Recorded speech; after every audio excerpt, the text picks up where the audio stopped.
Olá, dando continuidade ao nosso podcast SBOC, hoje a gente vai falar com pessoas muito importantes sobre um assunto que dá sempre o que falar, né? Um assunto importante que muitas vezes as pessoas acabam deixando de lado, que é a diversidade na oncologia. Eu estou aqui então para nos receber e fazer parte desse bate-papo. A gente tem a doutora Ana Amélia Viana. Seja muito bem-vinda, doutora. A doutora que é médica oncologista, também fundadora do Comitê de Diversidade da SBOC. Um prazer, viu? Igualmente. E também estou aqui com o Fleury Johnson, que é médico, gerente sênior global de saúde e fundador do Instituto de Diversidade, Inclusão e Saúde. Prazer, seja bem-vindo. Obrigado. Gente, esse assunto diversidade na oncologia dá o que falar, não só na oncologia, né? Quando a gente fala de diversidade, deveria se falar muito mais. A gente está falando em um local de médicos. Depois a gente vai falar sobre essa questão da diversidade dos pacientes. A gente tem o censo SBOC que mostra o seguinte, que metade, 50% desses profissionais que responderam a essa pesquisa são homens, 50% dos profissionais mulheres. Só que quando a gente fala entre brancos, pretos, pardos, a gente tem 1% só de pretos. Por que você acha que esse número é tão baixo? Para começar, eu acho muito positivo que a gente tenha visto que a gente conseguiu atingir uma paridade entre homens e mulheres, né? Há um tempo atrás, isso não existia, então a gente tinha mais homens. Então, a gente celebra, por um lado, o fato de a gente ter conseguido essa paridade aí de gênero, né? Apesar de que, se você for olhar dentro da especialidade, a paridade de oportunidades ainda não é igual, mas pelo menos numericamente a gente já conseguiu atingir uma igualdade. E quando a gente fala em relação à raça, estamos muito aquém ainda, né? A gente tem 1% de oncologistas pretos, a gente já sabia que existia um déficit. Falando em dados americanos, era em cerca de 3%, então a gente imaginava que aqui a gente ia ter um número parecido, mas foi ainda pior do que o que a gente imaginava. Em parte porque a oncologia é uma especialidade. Primeiro, dentro da medicina, você já tem poucos médicos, né? Então, na verdade, isso é um reflexo do que é o curso de medicina. O curso de medicina é um curso majoritariamente branco, com poucos negros, né? Depois das políticas afirmativas, das políticas de cotas, isso vem melhorando progressivamente.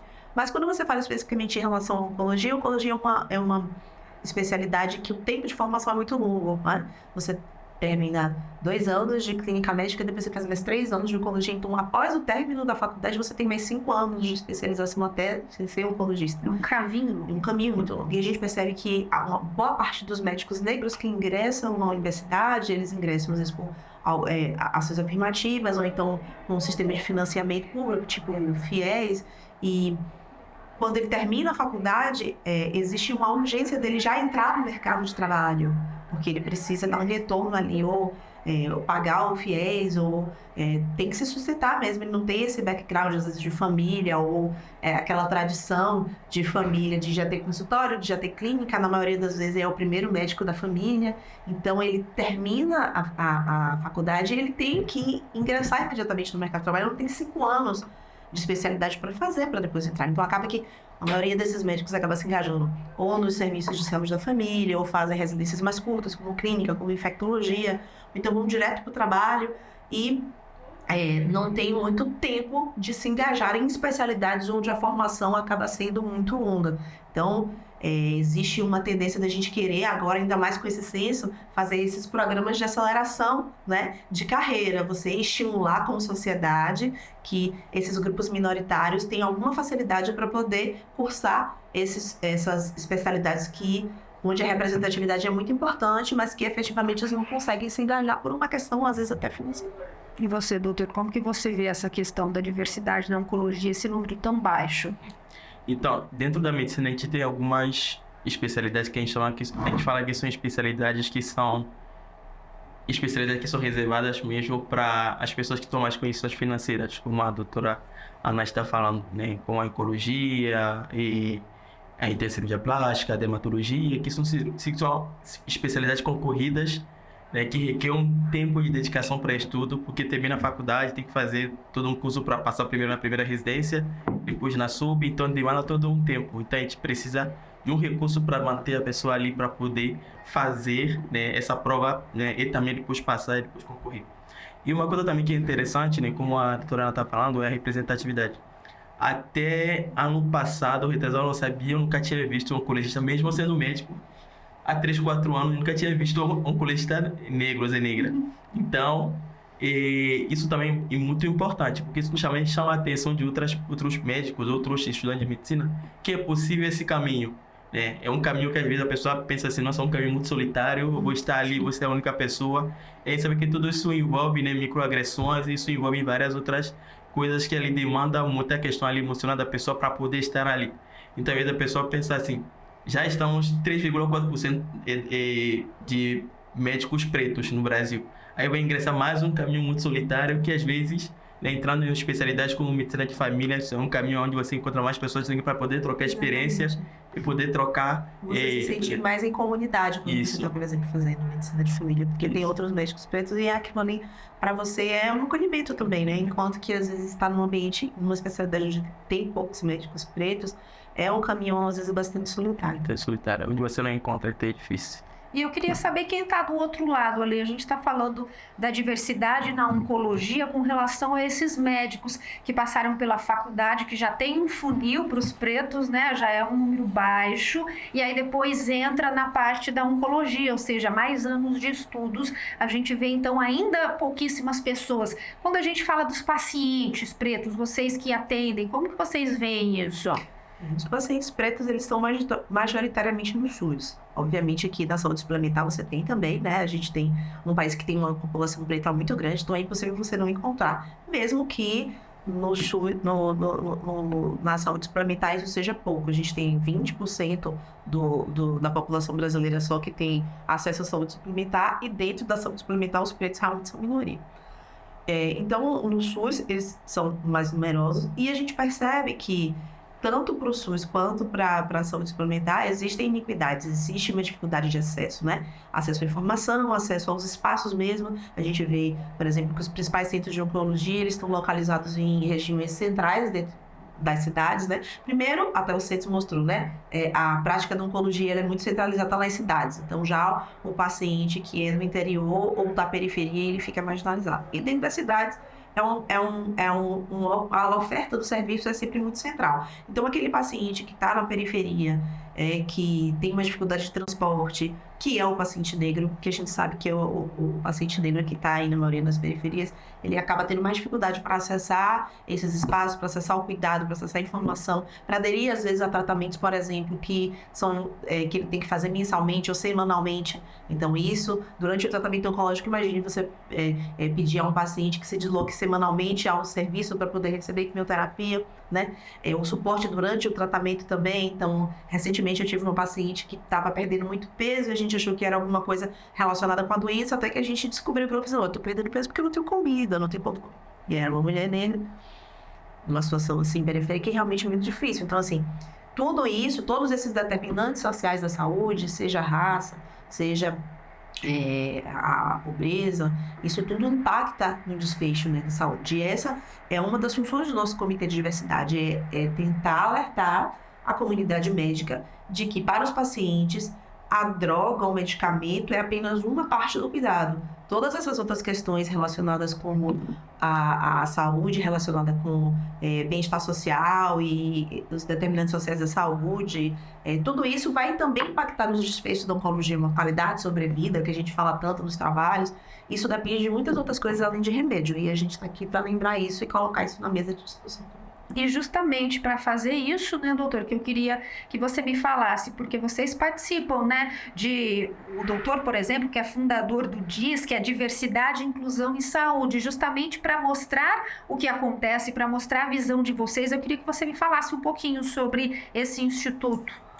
O Instituto DIS é um instituto que tem como missão, um dos grandes valores, né, de trazer a diversidade e a inclusão para dentro da saúde. Então, primeiramente, alertar, né, profissionais de saúde sobre o fato de que estamos tratando pessoas. Então, tratar pessoas envolve história. Envolvendo história, então, envolve todo o contexto em que a pessoa está inserida. Onde ela mora, o que ela come, né, o sono, o tempo de deslocamento, né? Então, tudo isso é envolvido. Então, alertar, né, gerar uma consciência para esses profissionais para que eles possam entender e tratar as pessoas, né, com dignidade. para que a gente consiga obter os melhores resultados e para que também as pessoas consigam ali continuar o tratamento, porque muitas vezes a gente percebe que as pessoas desistem do tratamento porque ela não se sente valorizada na consulta. O tempo de consulta é muito curto. Estudos que mostram que o tempo de consulta de pessoas negras é muito mais curto. Estudos que mostram que as mulheres negras vão para o pré-natal e não são tocadas. Isso a gente não consegue imaginar isso, imaginar. Então, a gente alertar os profissionais de saúde em relação a isso, além de também fomentar a permanência de estudantes de medicina de negros e negras dentro da universidade, porque não é somente entrar, mas permanecer na universidade é difícil, né? E sabe que muitas pessoas entram por conta de políticas de ações afirmativas, aonde a gente tem ali uma grande dificuldade de condições socioeconômicas para que a pessoa vá para a faculdade, se mantenha, compre o livro, né? Várias pessoas negras a gente passou pelas mesmas situações, eu mesmo por isso que a gente pensou nesse instituto para a gente poder fomentar bolsas de estudo para esses estudantes para poder se manter na faculdade. E a gente vê, assim, Salvador, eu sou de Salvador, eu sou baiana, e Salvador é a cidade mais negra fora da África. A gente tem um percentual de declaração de negros em Salvador que é de 82%. Mesmo assim, na Universidade Federal da Bahia, como universidade pública, a quantidade de pessoas negras na minha turma era muito pequena, muito pequena. Eu conto com os dedos de uma mão os colegas negros que eu tinha além de mim. Então, a gente percebe que entrar na faculdade não obviamente que é difícil, senão não haveria as ações afirmativas, né, para a gente poder aumentar, mas permanecer é um grande desafio. Lá em Salvador também, frequentemente a gente está fazendo ações, mobilizações, vaquinhas, para conseguir reter na faculdade esses alunos que entraram para ações afirmativas, em que em algum momento eles dizem, eu não tenho mais condição de permanecer aqui. A faculdade ainda é um ambiente extremamente hostil. Você tem ideia? A grade da universidade propõe, por exemplo, no primeiro ano, você tem aula de manhã, você tem aula de tarde, você tem aula de noite. Como é que uma pessoa consegue se manter na rua durante todo o dia? Se ela quiser voltar em casa, ela vai ter que pegar um outro transporte para voltar. Se ela ficar na faculdade, ela precisa de comer. Os almoços são curtos, o deslocamento, às vezes, de um campus para outro. Ou seja, é uma estrutura que não é pensada para acolher quem não tem dinheiro. Então, a gente precisa ainda lutar muito para a gente conseguir que se formem mais médicos no país com esse perfil de diversidade. Porque a faculdade é construída para que apenas um perfil de pessoas chegue e permaneça lá. E fora que para entrar na faculdade já é muito difícil, né? E doutora, eu queria aproveitar então para falar um pouquinho, já que você é fundadora do Comitê de Diversidade da SBOC, como que funciona esse seu trabalho? O comitê é um comitê novo, muito novo, a gente tem cerca de 10 meses de funcionamento, né?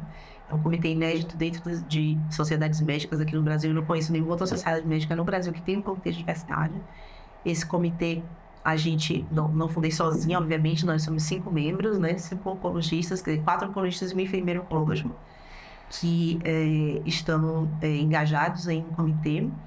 Ele começou a funcionar a partir da nossa experiência aqui dentro da SBOC nos últimos 2 anos, com palestras, com eventos, com interações, onde a gente percebeu que existia esse espaço, que existia essa necessidade, também um retorno da sociedade pedindo que mais ações nesse sentido fossem feitas. Então a gente falou com a última gestão e eles, né, assinaram positivamente que a gente instalasse o comitê junto com outros comitês que existem dentro da sociedade. Então você tem o comitê de políticas públicas, tem o comitê de lideranças femininas, e aí a gente, né, montou esse comitê. Então nós somos em 5.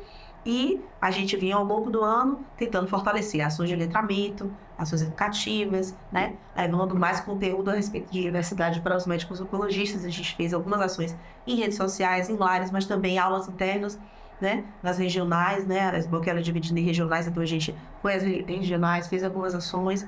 E também, durante o congresso, né, um dos nossos objetivos, as coisas que a gente fomentou muito foi tirar a pauta da diversidade de apenas uma mesa ou um momento. A gente já tinha essa mesa de diversidade, um momento na nossa mesa, que foi agora na quinta-feira, né, o Fleury participou com a gente brilhantemente, foi muito legal a participação dele conosco, mas que as ações e a discussão sobre diversidade não ficasse apenas no nicho da mesa de diversidade e que a gente conseguisse expandir esse conteúdo para as outras sessões. Então a gente viu com muita alegria que em várias sessões na sessão de mama mesmo. Hoje eu acabei de participar de uma mesa falando sobre diversidade de câncer de mama, e a gente teve também essa discussão pontuada em várias situações de diversidade de pesquisa clínica. Então a gente viu o assunto sair de um nicho para tomar conta do resto do Congresso. E eu tenho muito orgulho de dizer que isso foi um movimento que a gente capitaneou. Então, assim, eu fico muito feliz de estar aqui vendo esse resultado hoje e também fortalecendo a pesquisa.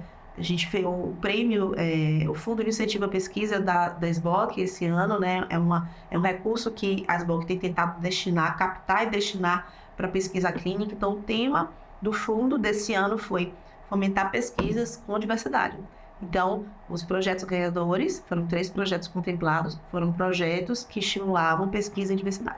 Então, isso foi realmente um ganho, e projetos que propusessem ações que envolvessem melhorar acesso de populações minoritárias. Então, foram 3 projetos incríveis que foram premiados, e a gente fica muito feliz de poder ter contribuído com isso. E vocês sentem que vocês sempre têm que, por conta justamente dessa falta de diversidade, vocês sempre têm que ficar mostrando o papel de vocês, o talento de vocês, onde vocês estão, porque vocês têm mérito para isso. Por exemplo, a gente sabe que no mundo feminino, muitas vezes a mulher precisa provar: estou neste cargo de chefia porque eu mereço estar, porque eu tenho potencial para estar. Como pretos, vocês percebem que é uma aprovação praticamente diária para mostrar: não, eu estou aqui porque eu mereço estar aqui, não por qualquer outro motivo? Sim, a cobrança para as pessoas negras é muito mais alta.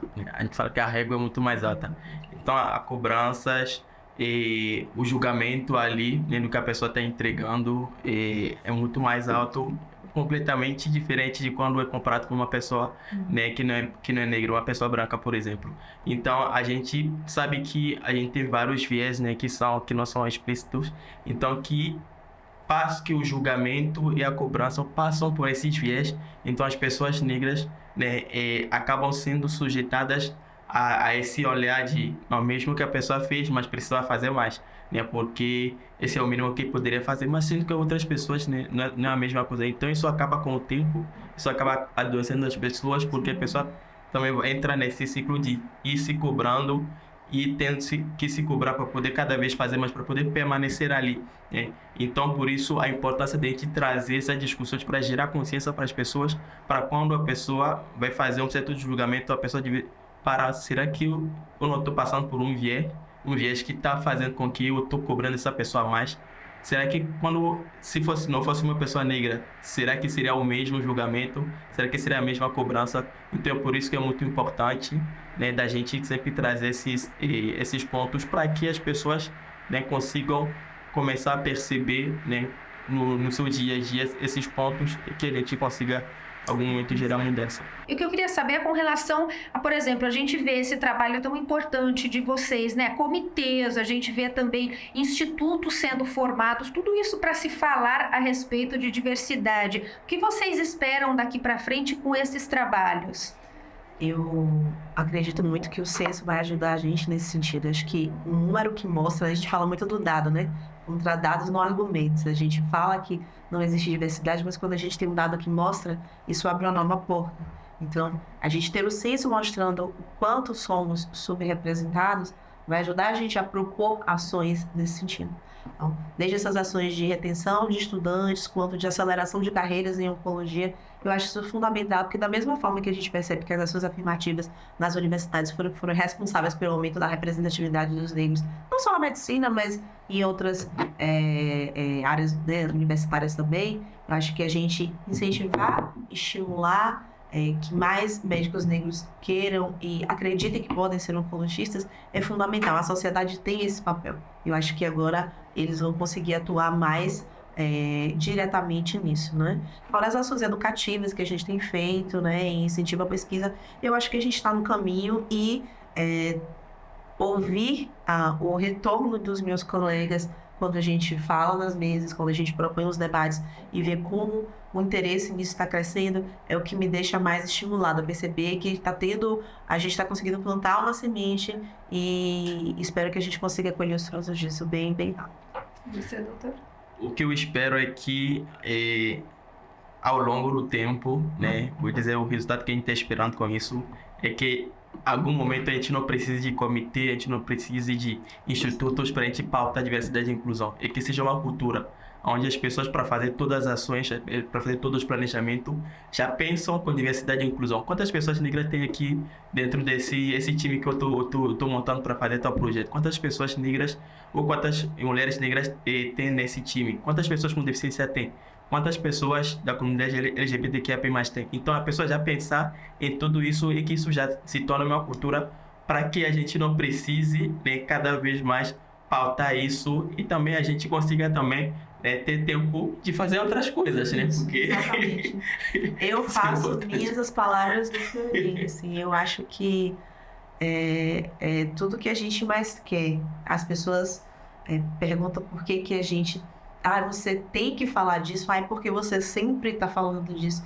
Eu não falo de diversidade e inclusão porque eu quero, eu falo porque eu preciso. Que bom seria se não Que bom precisasse. seria se eu não Sim. precisasse. A gente também é afetado por isso. Toda vez que a gente dá uma aula e a gente tem que mostrar lá um slide dizendo que a mortalidade da mulher com câncer de mama é 40% melhor na população preta do que a população branca. Toda vez que eu dou essa aula, eu sofro também.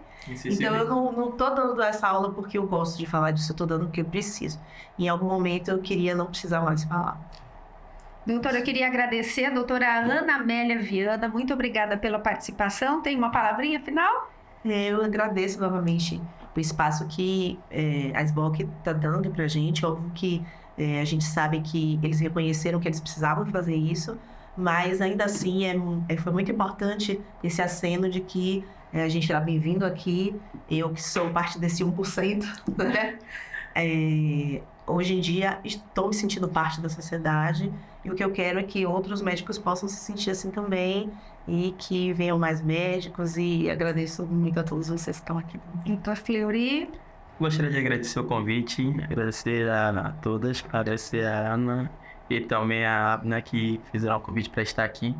E dizer que é importante, né, que a gente sempre lembre, né, como a gente falou e durante a nossa conversa aqui de diversidade e inclusão no nosso dia a dia, e que a gente pratique isso, né, e como a gente às vezes faz ter metas, né, de novos hábitos e criar novas metas no nosso dia, que a gente tenha essas metas para que a gente consiga tornar a sociedade cada vez melhor. Tá aí, doutor Fleury Johnson, doutora Ana Amélia Viana, muito obrigada pela participação de vocês e principalmente muito obrigada pelo trabalho que vocês fazem para a sociedade. Agradeço muito. Obrigado. Obrigada.